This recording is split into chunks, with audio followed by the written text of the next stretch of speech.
আমাদের প্রচারণা ধানের শীষের ভোট দেবেন আগামী দিনে ফ্যামিলি কার কৃষি করবে। ধন্যবাদ সবাইকে, ধন্যবাদ।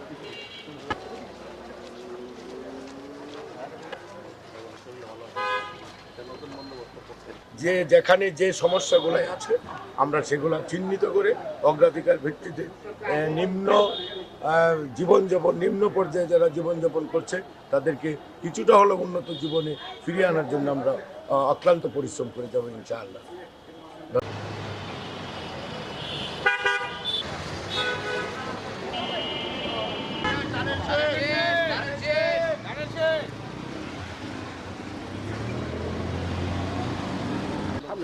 আমরা একটা নতুন বন্দোবস্ত থেকে যাই, হার পক্ষে একটা ভোট